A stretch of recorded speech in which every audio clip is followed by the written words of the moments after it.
Well, when Yossi ben Yochanan in Yerushalayim says, "Let your house be wide open, and let the poor be like members of your family," that's all very well in Yerushalayim, because in Yerushalayim we have no difficulty whatsoever in finding a poor person.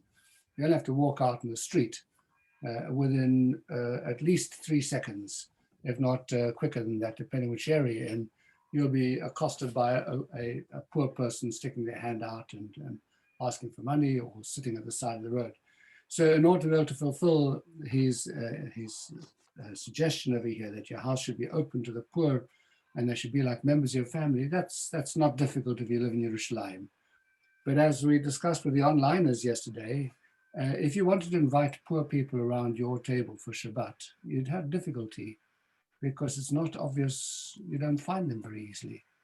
Who are the poor people that you can think of that are so poor, that they are, you'd like to have them around your table and make them like members of your family? We live in a different kind of society, and while there are many, many poor people, let's not pretend that they aren't, but there's something about the way in which our society is structured here at London, at any rate, in which you just don't see them. So how then does one fulfill this beautiful idea of Rabbi Yossi ben Yochanan? Well, Bunim suggests over here that actually one needs to take a broader view of poverty, because King David himself cried out, "I am poor and suffering." And one thing is for sure about King David, he wasn't poor, not in monetary or financial terms at any rate. But he was poor in some other way. He felt himself to be impoverished in some other way.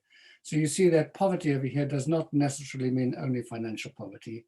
Any person who's in need, a person who's depressed and requires cheering, or a person who is lonely and who needs a friend, a person who has problems and needs advice, all of these people need warmth and friendship and sympathetic counseling.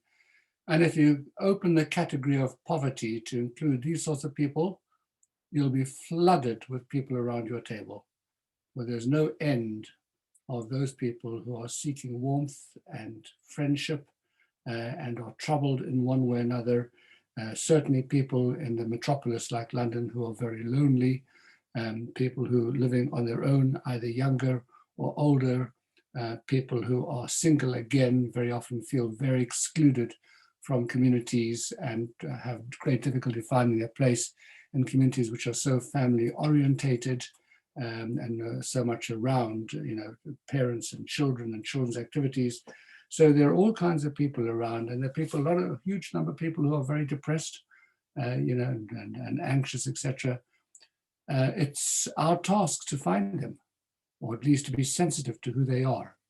And when we do become aware of them, this is when Yossi ben Yochanan's dictum applies.